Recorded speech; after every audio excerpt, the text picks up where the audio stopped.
Hello friends, एक बार फिर से आप सभी का टीम समर हिल के सीटेड क्लासेस में मैं निरंजन कुमार बहुत बहुत स्वागत करता हूं।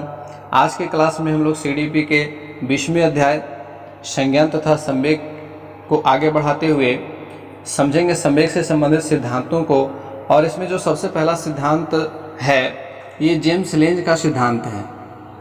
लेकिन क्लास शुरू करने से पहले एक चीज़ मैं आप लोगों को कहना चाहता हूँ कि यदि आप लोग हमारे व्हाट्सएप ग्रुप से जुड़ना चाहते हैं तो आप हमारे डिस्क्रिप्शन बॉक्स में चेक करें, वहाँ आपको हमारे व्हाट्सएप ग्रुप का लिंक मिल जाएगा। लिंक पर आप क्लिक करें और हमारे व्हाट्सएप ग्रुप से जुड़ें। साथ ही साथ जिस चैप्टर को आप पढ़ रहे हो उसका PDF नोट्स आप लोगों को वहाँ मिल जाएगा। इसके साथ साथ आप लोगों को सीटेट से जुड़ी हुई तमाम नई जानकारियों से अप टू डेट रखा जाएगा, ताकि आप लोगों को कभी किसी प्रकार का कन्फ्यूजन ना हो। एग्ज़ाम से जुड़ी हुई जानकारियों से अपडेट रखा जाएगा। तो तमाम तरह की दुविधाएं जो भी अभी वर्तमान समय में सीटेट के अभ्यर्थियों के मन में उत्पन्न हो रही हैं, उनका कंक्लूजन हम लोग देने का प्रयास करते रहते हैं। तो आप हमारे व्हाट्सएप ग्रुप से जुड़ें, वहाँ आप लोगों को PDF नोट्स प्रोवाइड किए जाएंगे। चलिए शुरू करते हैं आज के क्लास को। और आज के क्लास में हम लोग जेम्स लेंज के सिद्धांत को समझेंगे। जेम्स और लेंज ये दो अलग अलग वैज्ञानिक हुए और इन दोनों ने मिलकर के इस सिद्धांत को प्रतिपादित किया। विलियम जेम्स और कार्ल लेंज ये दो वैज्ञानिक हुए और इन दोनों ने मिलकर के इस सिद्धांत को प्रतिपादित किया है। इसीलिए इस सिद्धांत का नाम जेम्स लेंज का सिद्धांत पड़ा, थ्योरी ऑफ जेम्स लेंज। तो समझेंगे कि यह सिद्धांत है क्या। तो यह सिद्धांत बताता है कि वातावरण से उत्पन्न होने वाले उद्दीपक वैसे स्टिमुलस जो वातावरण से उत्पन्न होते हैं आंतरिक अंगों में परिवर्तन को जन्म देते हैं। ठीक है, वातावरण से जो उद्दीपक उत्पन्न हुए वे हमारे शरीर के आंतरिक अंगों में परिवर्तन को जन्म देते हैं। इसे शारीरिक उत्तेजना हम लोग कहते हैं। क्या कहते हैं? शारीरिक उत्तेजना, फिजिकल एक्साइटमेंट। ठीक है, जिसके कारण मांसपेशियों में संचलन की शुरुआत होती है और हमारे शरीर में कुछ ऐसा देखने को मिलता है, परिलक्षित होता है, जिससे वो जो भाव अंदर उत्पन्न हुआ वो हमारे शरीर के ऊपर साफ साफ स्पष्ट रूप से दिखने लगता है। ठीक है, एक उदाहरण मैं देना चाहूँगा यहाँ पर कि सपोज दैट आपने अचानक से चलते चलते सांप देख लिया। ठीक है, अब आपने जब सांप देख लिया, अचानक से आप जा रहे थे, बहुत अच्छे मूड में जा रहे थे, गाना गाते हुए जा रहे थे और अचानक से एक सांप, भयंकर सांप आपके सामने आकर के खड़ा, आपके सामने फन बांध करके आ जाता है। देन आपका एक्सप्रेशन क्या होगा? अब यहाँ पर ये समझेंगे कि सांप उद्दीपक है। सांप क्या है? उद्दीपक है। और आपने जब उसे देखा, सांप को देखा, तो आपके शरीर में उत्तेजनाएं उत्पन्न होगी। आपका दिल जोर जोर से धड़कने लगेगा, है ना, BP हाई हो सकता है। साथ ही साथ शरीर से पसीना निकलना शुरू हो जाएगा, यानी कि एक डर की भावना उत्पन्न होगी, है ना। आप डरना शुरू करेंगे, आपका दिल जोरों से धड़कना शुरू करेगा, आपका ब्लड प्रेशर हाई हो सकता है।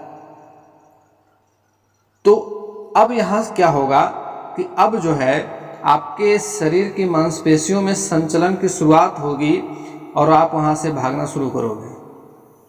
सांप को देखने के बाद आपके अंदर पहले तो उत्तेजना उत्पन्न होगी, उसके बाद आप भागना शुरू करोगे। ठीक है, पहले स्टिमुलस आया। ठीक है, पहले क्या आया?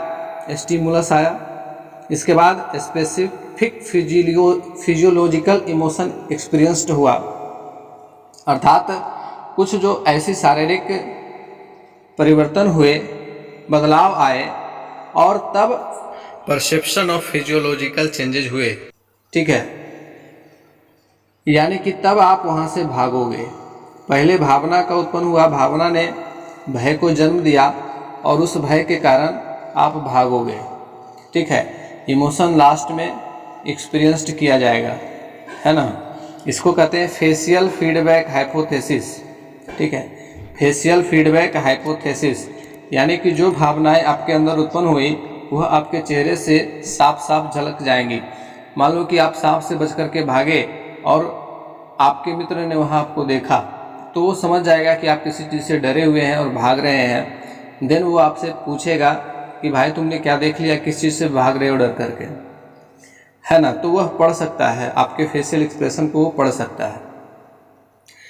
तो इस सिद्धांत में देखेंगे कि यह सिद्धांत स्वीकार करता है कि संवेग एवं शारीरिक अनुक्रिया का संबंध कारण एवं प्रभाव से है। किससे है? कारण एवं प्रभाव से है। ठीक है।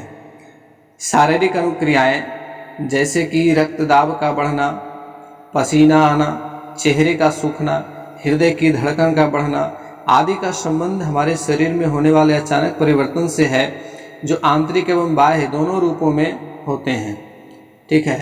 आंतरिक एवं बाह्य दोनों रूपों में ये परिवर्तन होता है, और इसके लिए जो चीज़ें जिम्मेदार हैं वो है सबसे पहले तो घटना।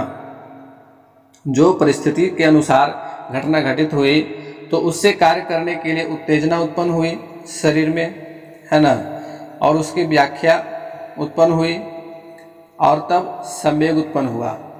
ठीक है। और इस संवेग को आपके दोस्त ने देख करके पढ़ लिया कि आप भयभीत हो, आप भयभीत हो, आपको भय किसी चीज़ का है। ठीक है। तो यह जेम्स लेंज का सिद्धांत था, और आज के क्लास में हम लोगों ने जेम्स लेंज के सिद्धांत को समझा, और फिर संवेग से जुड़े हुए और भी सिद्धांत हैं उसका हम लोग एक एक करके पार्ट बाय पार्ट स्टडी करेंगे। और ऐसा इसलिए क्योंकि एक ही क्लास में थोड़ा सा लॉन्ग वीडियो हो जाता है, और लॉन्ग वीडियो कुछ परेशानियों का सामना करना पड़ता है मुझे, खास करके अपलोडिंग में, एडिटिंग में। तो इसलिए शॉर्ट वीडियोज़ ज़्यादा आसान होते हैं मेरे लिए, क्योंकि मैं अभी गांव में हूं और गांव में नेटवर्क की समस्या बहुत ज़्यादा है।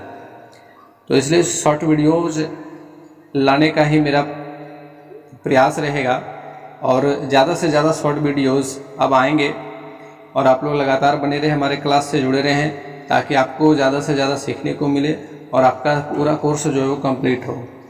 ठीक है। मिलते हैं फिर से अगले क्लास में एक अलग सिद्धांत के साथ। तब तक के लिए गुड बाय।